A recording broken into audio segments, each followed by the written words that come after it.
Thanks. Thank you, Oliver. Yep.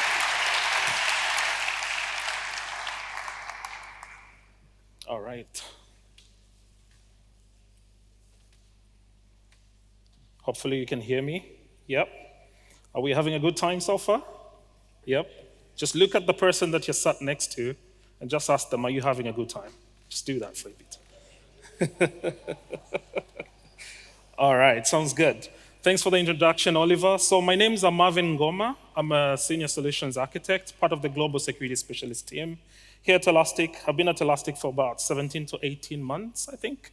But I've been within the security space for quite a long time. My talk is entitled Defense Against the Dark Arts. So how can your team use Elastic and the power of Elastic in terms of speed, scalability, and relevance for your security use cases? And I love the presentation that was on just before I came on stage, because you see the power that we bring to search, right? To how you interact with your data. And we're essentially bringing that into the security space. Now, at Elastic Security, our mission is simple, but it's not trivial, right? Our mission within the security space, and it reflects in our security solution, is basically to protect the world's data from attack. Now, just a recap from the keynote that we had in the morning from our CTO Shai and Uri, our VP for product management. We saw that we're living in a world where there's exponential growth of data, right? Society, organizations are depending more on digital platforms. And essentially, there's a lot of data that's been created in these digital platforms. And that data falls into those three brackets, right? We saw that and we've seen that throughout the talks. It's unstructured data, that's the majority. There's semi-structured data, there's structured data.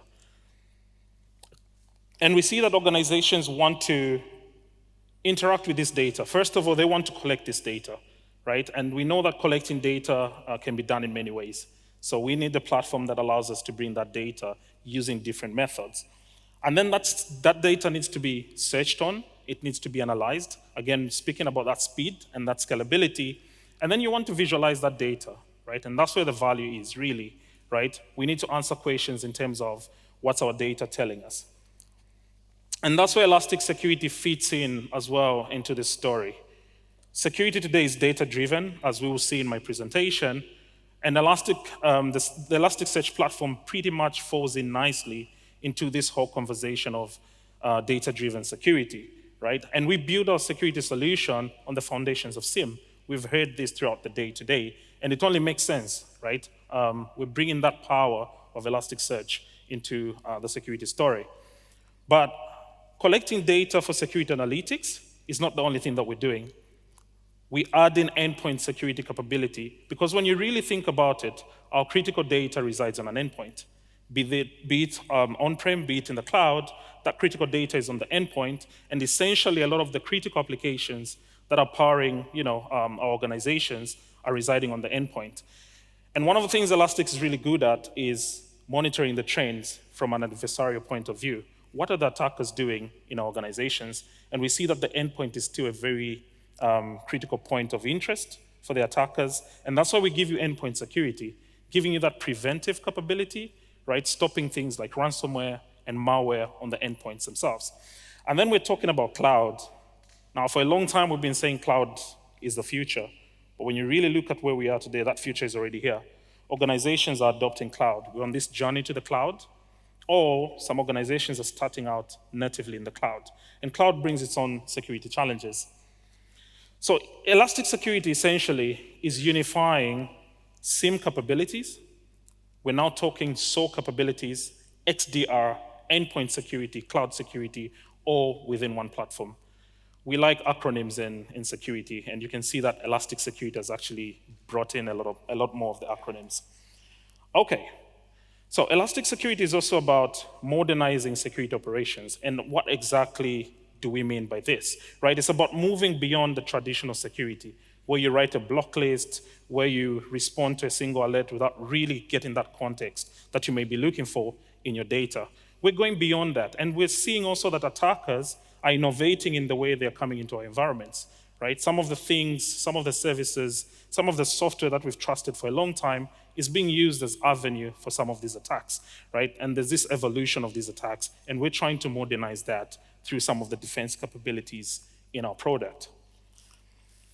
And we know that beneath the surface, modern security challenges are all connected to data, right? There's a lot of data that's being generated in our environments, on our digital platforms. How do you get to that point where you separate malicious activity from non-malicious activity in this big silo of data, right? And basically, that's the problem that we're trying to solve at Elastic.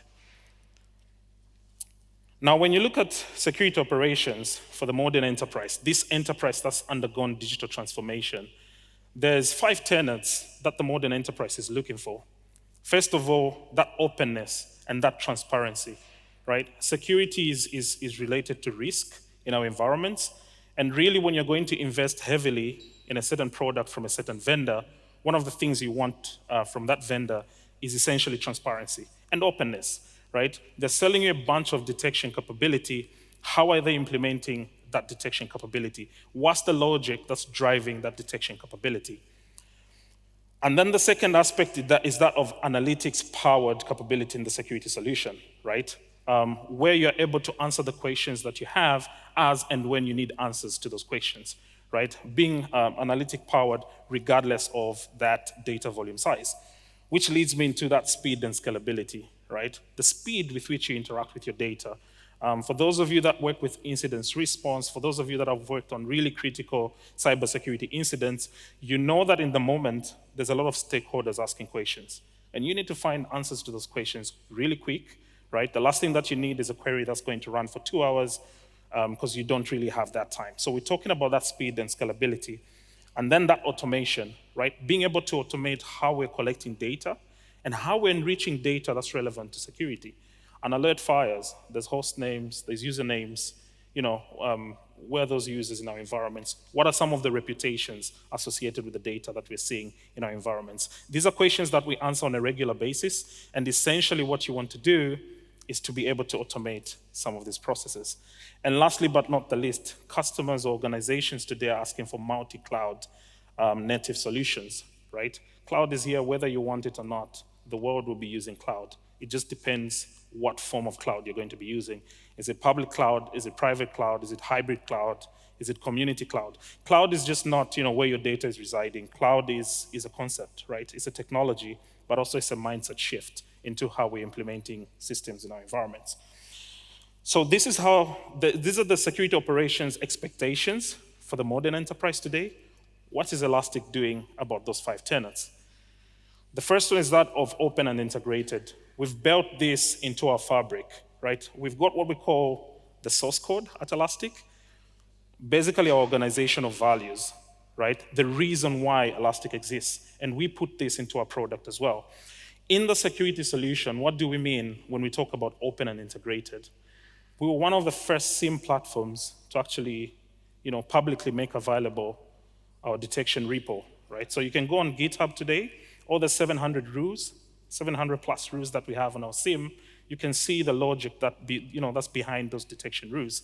And a couple of weeks back, we did the same on our endpoint security, right? Where we made the detection repo public. So now you can see how Elastic Endpoint is implemented, what the logic is. Essentially, some people extend that and they try out a lot of penetration testing, red team activities against our solutions, and they give that feedback into us. And then we're talking about that integration, right? Integration is basically us accepting the fact that security is not about being isolated, even from a technology platform, right? What we're saying is, if you don't want to use our endpoint security solution, that's fine. If you're using Defender, CrowdStrike, name it, we're going to integrate with that product. Essentially, what we're saying is, whatever data that you're depending on for your security use cases, bring it into the platform. And that's the integration bit of it. And then we're talking the native protections, right? Speaking into that analytic-powered platform, the value really is in the insights that you're seeing in the data sets that you're bringing into Elastic. And from a security point of view, what we've done is we've given you pre-built detection capability in the solution. Our SIEM today ships with over 700 plus rules, mapped to the MITRE ATT&CK framework, right? And then there's also machine learning powered capability throughout our SIEM, throughout our cloud security offerings, as well as our endpoint security. And then we're talking about building the platform for tomorrow's scale, right? Throughout the talks today, you've noticed there's a trend of talking about data and how the data we're generating on a daily basis is going to be growing, right? So the volumes of data are just going to continue to increase on these digital platforms. And you need a platform that will allow you to scale horizontally in terms of the data you bring into the platform. That automation, again, goes into the workflows that are built on Elastic Security, right? From the time you're ingesting data to how you're powering up these detections, when an alert fires, adding context to the alert, right? Where we're bringing in things like threat intelligence to really give us more insights in terms of the alerting that we're seeing in the environment. We've also gone an extra mile, right? We've introduced user identity behavior analytics, right? You don't need to basically build this out on the platform. It's pre-built into the solution, giving you insights in terms of, who's the most risky user in your environment, what are the risky entities that we're seeing in your data sets in that sense. And then lastly, but not the least, that hybrid cloud, right? It's a single solution, whether you're running on AWS, whether you're running on GCP, whether you've got resources on the cloud or on-prem, you need to have that bird's eye view into your environment. You don't necessarily need to move the data, because we know that data transfer costs are really expensive, right? And I'll show you in a coming slide one of the things that we're doing with regard to addressing these scenarios, which are multi-cloud or even hybrid in that sense. So what's the value proposition that we're bringing? What are we doing within the security space, right? So we give you protection capability or prevent capabilities. We give you detection capability as well, those investigative workflows that you need to implement in your environment. And then also there's response actions. Now, the protection capability is where we're being proactive in terms of stopping the attacks, even before they advance within our environments. We're talking about endpoint security capability. If your workloads are running in the cloud, the focus is to give you that security capability at build time, right? So when you're building out these cloud workloads, these cloud services, when you're deploying these services into your pre-prod or even your production environment. And then lastly, but not the least, when these workloads go in production, you want to do that continuous monitoring.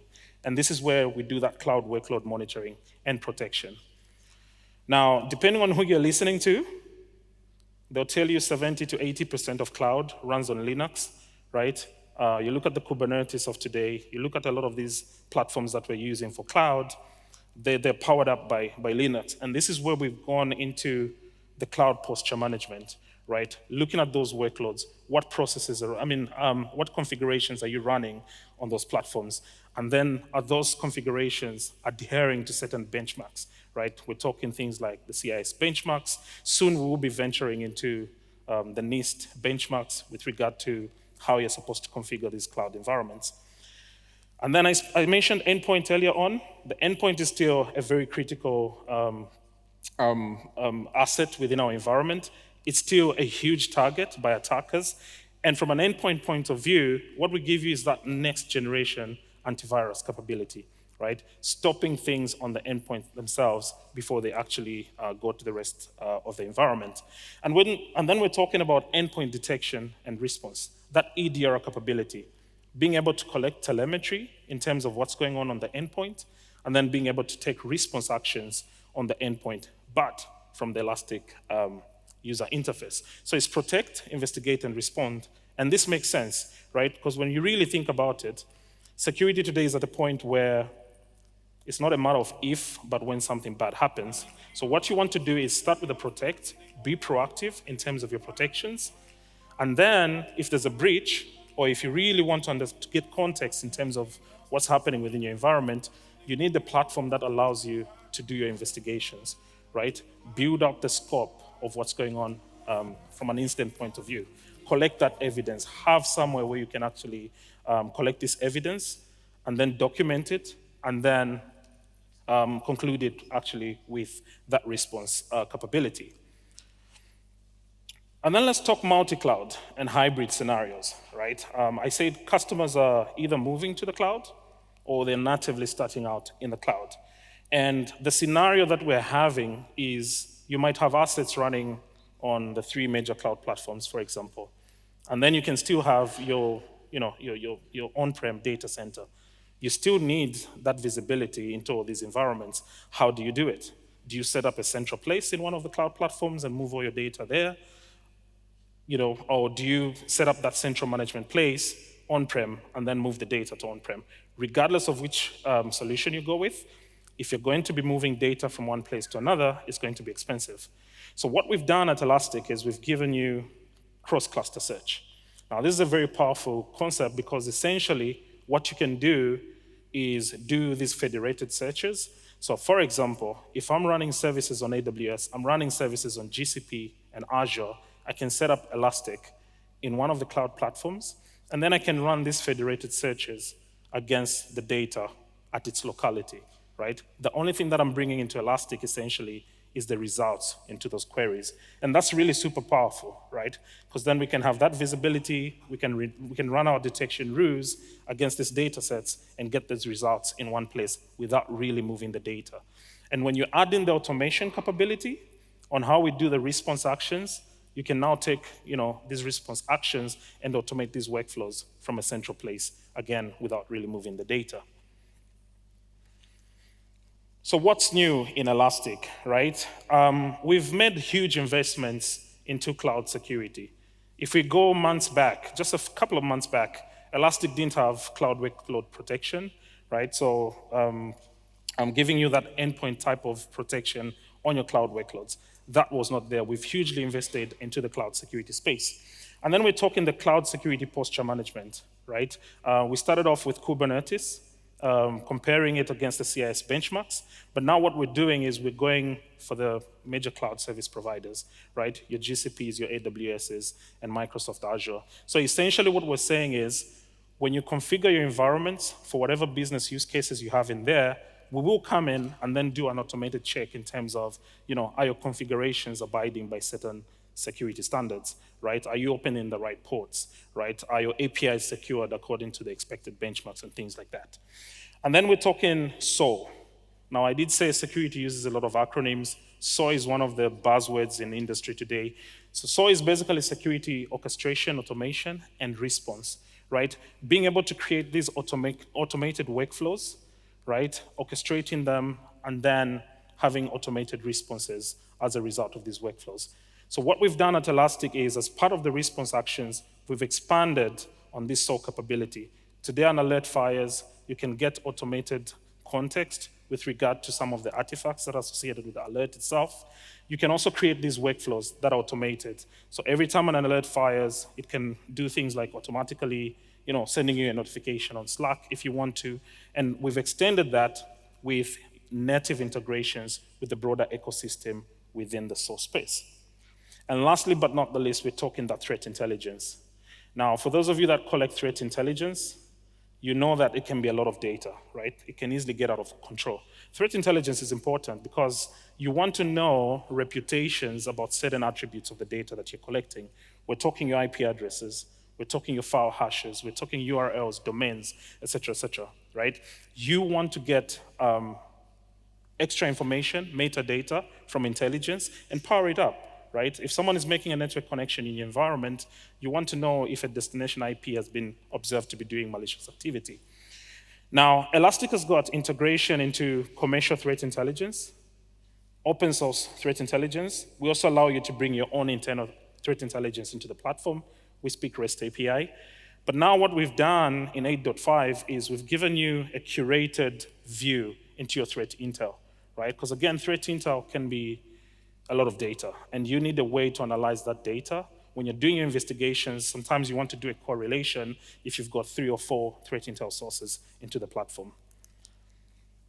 And then talking about that cloud, right? Cloud is here, it's not going away. It's the new way of doing things, right? But then again, it brings its own security considerations. The perimeter is undefined when we're talking about cloud. And that's why Elastic Security today has included native cloud security capabilities. And it's based off some of the trends that we're seeing. The first one is that of organizations rapidly adopting cloud technologies. COVID also exacerbated this acceleration, right? People were working from home, but they still needed to access services from their organizations, for example, right? And the challenge there is When there's an accelerated adoption of technologies, the focus is always on functionality, getting things working, right? Getting the services up, functionality and performance, and then security is an afterthought. And the challenge again is that rise in misconfigurations, the vulnerabilities and the threats, right? Cloud also has accelerated the concept of DevOps, agile methods, Scrum, whichever one that you're adopting in your environments. One of the things we see is that developers of these platforms concentrate on functionality. Get a Docker image, put it as part of your, put it in production. You haven't really even scanned that image. You don't even know where it's coming from. So whatever vulnerabilities are associated with it get embedded into your workflows, right? Again, those vulnerabilities and threats get introduced into your environment. And then the other trend is that of the visibility gap, right? You're running OS 365, you're using Okta for authentication, you're using some AWS services somewhere. How do you define that perimeter in terms of just understanding what's going on within your environment? The perimeter essentially does not exist in cloud, right?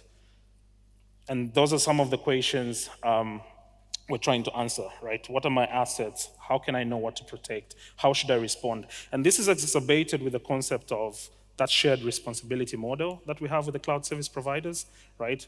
Where does their responsibility end in terms of security? Where does our responsibility start? And that last one is traditional endpoint security is extending to cloud security. A lot of the workloads are moving into the cloud, right? We're talking containers. And containers come with their own special considerations as compared to the classic traditional endpoints, right? So how do you consolidate the platforms? How do you aggregate alerting? How do you do triaging and response when the boundary or the perimeter is not really so clear, right? Another aspect, I promised you a lot of acronyms. MTTR is appearing for the first time. That's the mean time to remediate, right? So we're collecting data, we're doing detections.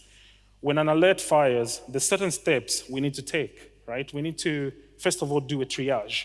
Is this a true positive? Is it a false positive? If it is a true positive, we also need to add that prioritization. What's the severity associated with a particular alert? And then the next thing that we want to do is that investigation, right? Elastic gives you cases. Cases, think of it as a ticketing system where you can document your investigations, collect evidence and artifacts, do your scoping, and then document that in a particular ticket. And then you can take the response actions, right, that are developed as a result of this process. Now, before automation, this process could take hours, sometimes days. Sometimes it could go into infinity because we're not really answering the questions relevant to the investigation. But what we're saying is this mean time to remediate can be shortened with the introduction of SOA. Remember I said SOA is security orchestration, automated response, and you bring that into your investigation workflows. So now what we're seeing is that core in terms of what's a true positive, what's a false positive, those initial questions we usually ask, we can automate, how we get the answers to those questions. Some of the checks we may need to do, some of the enrichments we may need to do to some of these alerts can be automated.